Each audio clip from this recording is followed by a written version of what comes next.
As day 2 of NFL free agency wraps up, I was sitting at my desk thinking, I wonder if the Falcons are going to make a few more signings. They spent so much money on Kirk Cousins and Darnell Mooney. Will they sort of sit back, make some low-level signings, and just wait till the draft to kind of fill out the rest of their roster? And in a lot of ways, that would make a ton of sense, right? They signed Darnell Mooney to a 3-year, $39 million contract. They need more wide receivers. This is obviously not the only addition they're going to make to the room, but it's a big addition they could make to the room. And I think Darnell Mooney is a good signing for Atlanta. I think he's going to fit in nicely with the Falcons. He's a play-action friendly wide receiver, a vertical deep threat that Kirk Cousins can fake a handoff to Bijan to, and then find Darnell Mooney 50 yards down the field.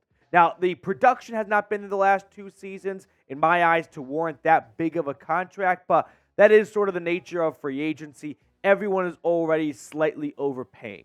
But then I thought, what was the big story on the first day of free agency? It was Tee Higgins requested a trade. And when I first saw this, I thought the Falcons would be a very logical destination for Higgins. And then they signed Darnell Mooney, and I thought, well, probably not going to happen now. And then I thought to myself, well, you signed Darnell Mooney, you signed Kirk Cousins, why not say fuck it and just go all in?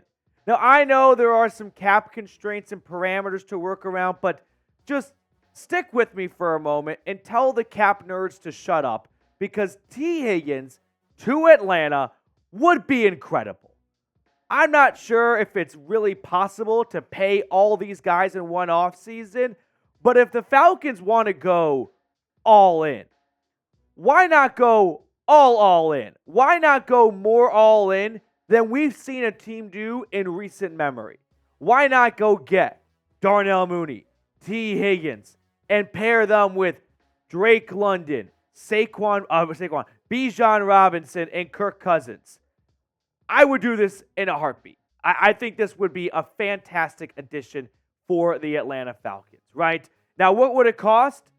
I'm sure the Bengals would be looking for a first-round draft pick. However, with the word out that he is looking for a trade, they may not have a ton of leverage. So Atlanta could offer up their second-round draft pick, which they still have after not making a trade for Justin Fields. And if you're thinking that's a little bit too much for Tee Higgins, ask yourself this question.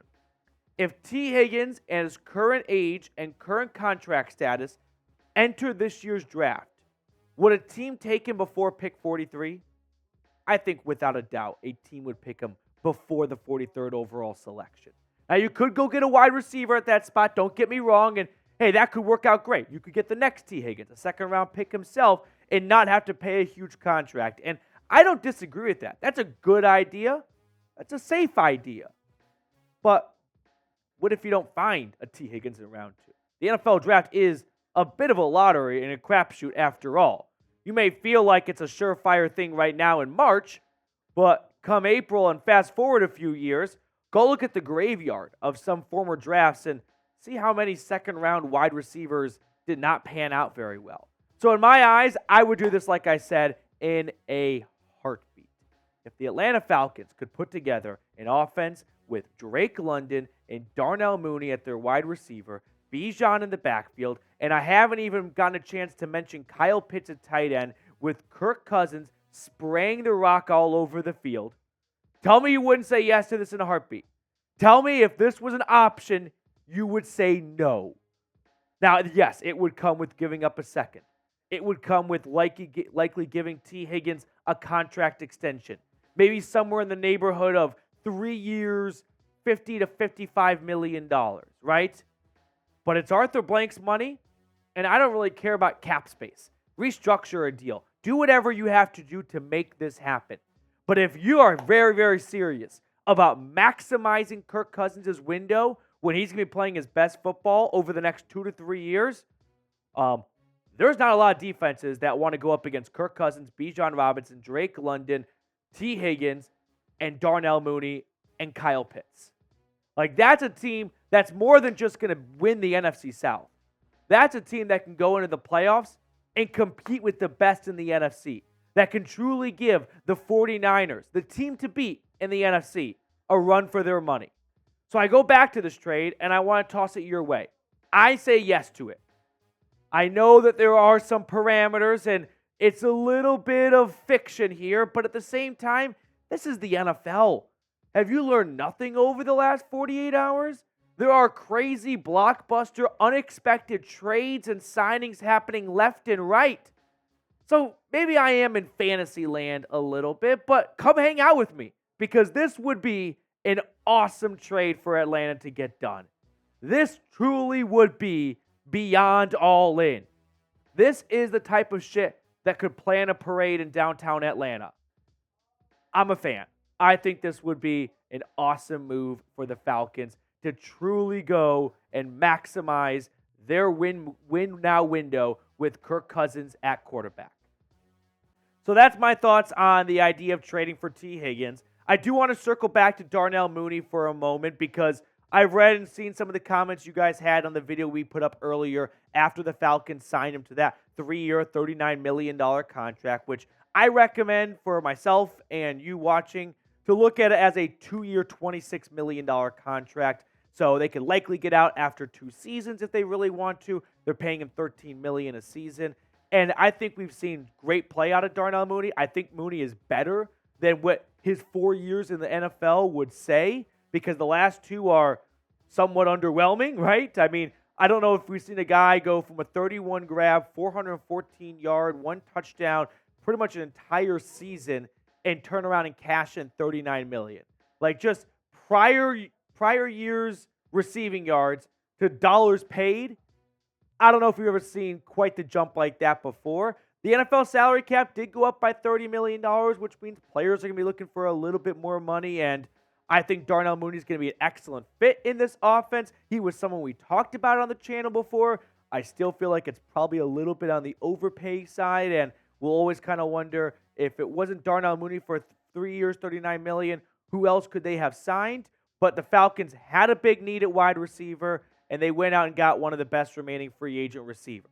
Now, if a new video, or I beg your pardon, if a new signing comes out, we will be making a new video, which is why you need to subscribe to the channel, because I guarantee you, there is no other Falcons channel out there that if a signing happens at midnight, 1 a.m., is getting their ass out of bed and doing an at-home video. That's what we try to do here at Falcons Today. That's what we do here. So make sure you are subscribed to the channel if you're not already.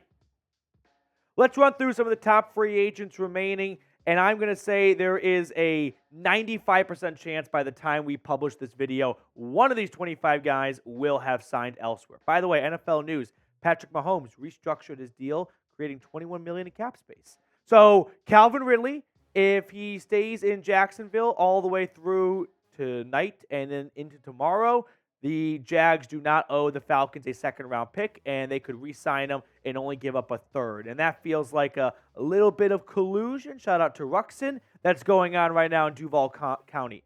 Kendall Fuller, Tyron Smith, Chase Young, Arik Armstead. I don't see Atlanta pursuing them. Justin Simmons, you're good at safety. If you don't go with Tee Higgins and you want to spend again in free agency, there is Marquise Brown, although I think Atlanta picked their preferred wide receiver. I love DJ Reader just as a player in general. I think he's one of the most underappreciated defensive players in our game. And so if the Falcons want a bit of a insurance until Grady Jarrett returns from the ACL, that's an excellent option. You're good at offensive line. Jadeveon Clowney is an interesting player because Falcons do need some help at pass rush, right? And if you think back to last year, what did Atlanta do? Well, they didn't go out and sign the marquee pass rushers, right? They didn't go out and, like this year's terms, go out for Danielle Hunter. They went with the Bud Dupree last year. Maybe they feel the same about Jadeveon Clowney as he comes off arguably the best season of his NFL career, believe it or not. 9.5 sacks, that's a career high. 2 forced fumbles, 9 tackles for loss.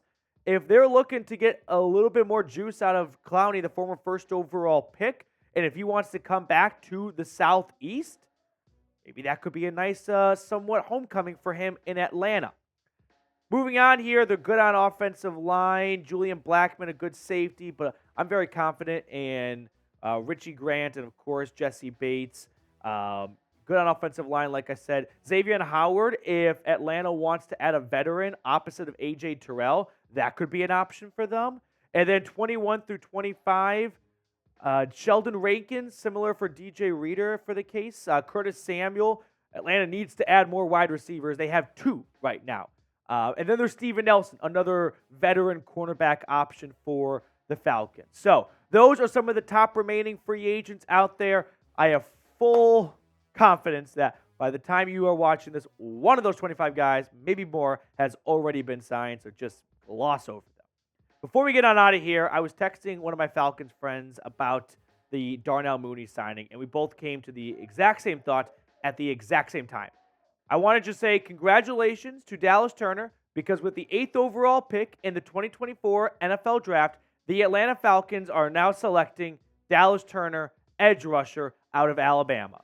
It is clear the Falcons decided to prioritize wide receiver in free agency over pass rusher. They did that with the Darnell Mooney signing, and now I fully expect Raheem Morris to go defense with the top 10 pick this year and to break up the recent run of offensive players.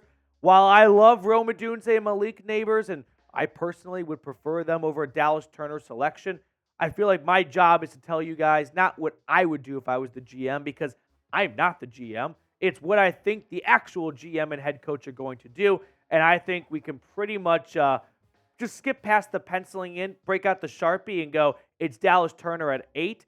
I still want to see the Falcons trade with the Vikings from 11 to 8. Maybe still get Dallas Turner, have Minnesota take J.J. McCarthy, and we can have a true scientific study.